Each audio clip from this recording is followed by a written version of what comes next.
Mutiara Hikmah.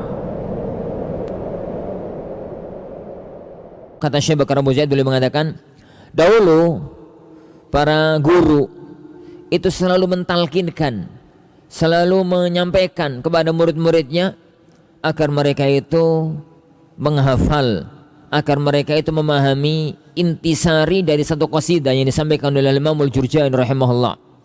Jadi mereka mengatakan, yakni beliau mengatakan, yaquluna li, orang-orang itu mengatakan tentang diriku, fika inqibat, fika inqibat, kamu itu yakni enggak banyak bergaul. Inqibat itu orang yang enggak banyak bergaul, yang enggak apalah gitu ya, tapi banyak menyendiri.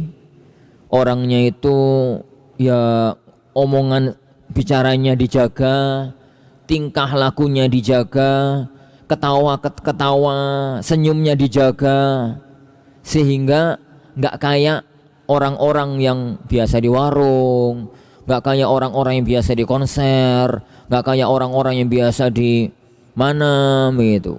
Kata mereka, fi kang kibad, kamu itu terlalu menutup diri. Kata beliau, enggak, sikapku ini bukan menutup diri. Sebenarnya yang mereka lihat itu adalah rajulan an mauqifiz dzulli ahjama. Yang mereka lihat adalah sosok seseorang yang menghindar dari posisi terhina. Kenapa para ikhwan azanillahu wa iyyakum? Ingat, ilmu yang antum miliki itu akan menjadi tidak ada fungsinya, akan menjadi tidak berwibawa kalau antum tidak menjaga diri. Tiap hari misalkan tiap pagi nongkrong di warung, ngobrol sama ya orang-orang yang nongkrong di warung, alasan sarapan pagi. Yakin ya kawan, 10 hari, 20 hari kemudian antum di hadapan tukang-tukang orang yang biasa nongkrong di warung, panggil bro gitu. Kenapa? Konconi di warung setiap pagi.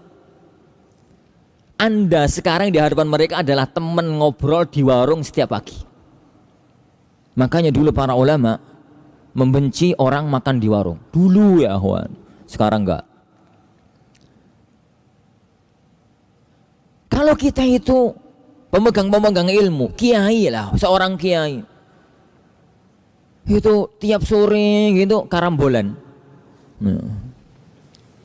Ya tulinan karambol itu sama teman-temannya, nggak pakai uang. Kita nggak bahas uang ya kawan. Kalau pakai judi jelas haram. Ini mainan biasa.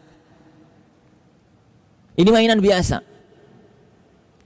Tiap sore begitu. Yakin sebulan kemudian Anda di hadapan para tukang karambol dianggap temannya, dan sudah tidak lagi ada fungsinya ilmu yang Anda miliki.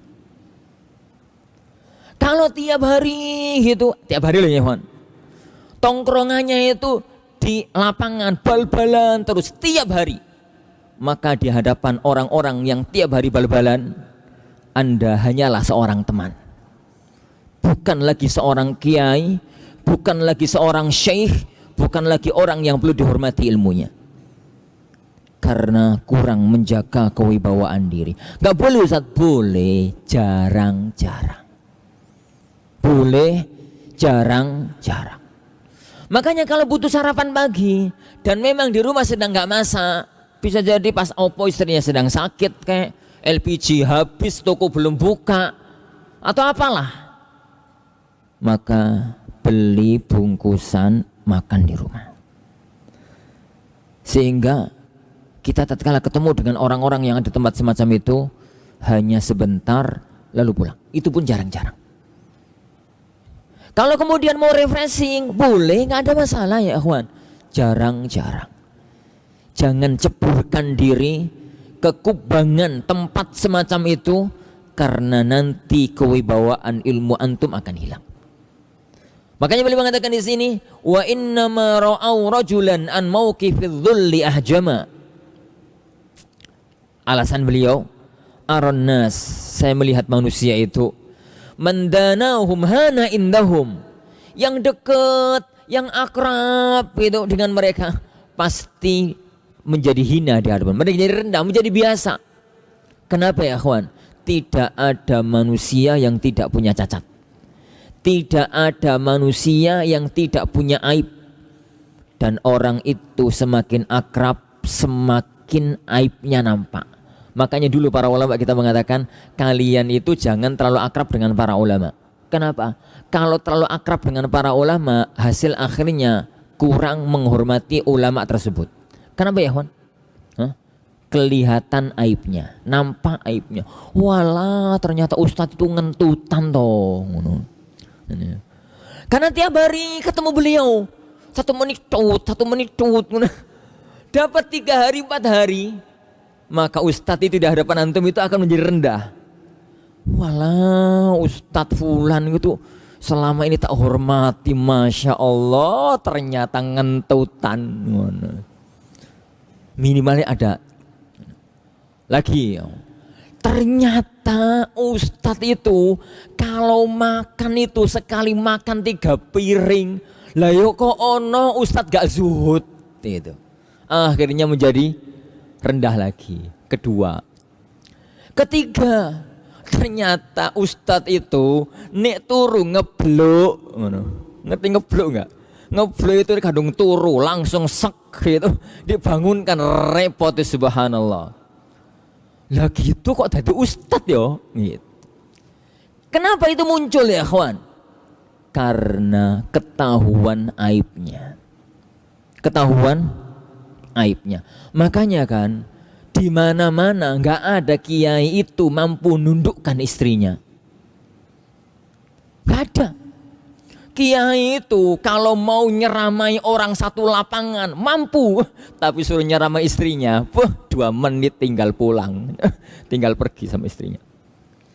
Di mana-mana roto-roto ustadz kiai itu nggak pernah bisa didik anaknya sendiri, ngajari anak sendiri roto-roto nggak bisa. Kenapa? Anaknya ngerti aib cacate bapake. Di mana-mana ulama itu menjadi mulia di hadapan orang lain, tapi di hadapan keluarganya dia akan dianggap anak kecil. Kenapa? Ya dari kecil tahu. Maka itu perlunya izzah. Kata beliau, aranna samandanahum hana indahum wa man akramathu izzatun nafsi ukrima. Dan barang siapa yang dimuliakan oleh izzah jiwanya, maka dia akan termuliakan. Nggak nyombong loh ya. Ingat ya kawan, yang ditetapkan oleh para ulama di sini itu bukan sombong, tapi izzah. Bagaimana kita itu merasa kita itu memegang ilmu yang agung. Yang kedua, jangan jadikan ilmu kita itu rendah di hadapan masyarakat gara-gara akhlak perbuatan kita. Kata beliau, walau anna ahlal ilmi saunuhu saunahum. Seandainya ilmu ini, jadi seandainya para ahli ilmu itu menjaga ilmunya, mesti ilmu itu akan menjaga mereka. Walau 'azzamuhu fin nufusi la'azzama. Seandainya mereka mengagungkannya, mesti ilmu itu akan menjadi mulia di hadapan dirinya. Bukan berarti kajian untuk orang-orang kaya itu nggak boleh, boleh, nggak ada masalah. Bukan berarti taklim untuk para penguasa, para pejabat nggak boleh, boleh, asalkan jangan sampai dihinakan ilmu di hadapan mereka. Jangan sampai rendahkan ilmu syar'i di hadapan mereka. Tegas katakan halal itu halal, haram itu haram. Jangan mau dibeli dengan uang. Jangan mau dibeli dengan fasilitas. Ilmu kita jauh di atas semua yang dimiliki oleh para pemegang-pemegang dunia.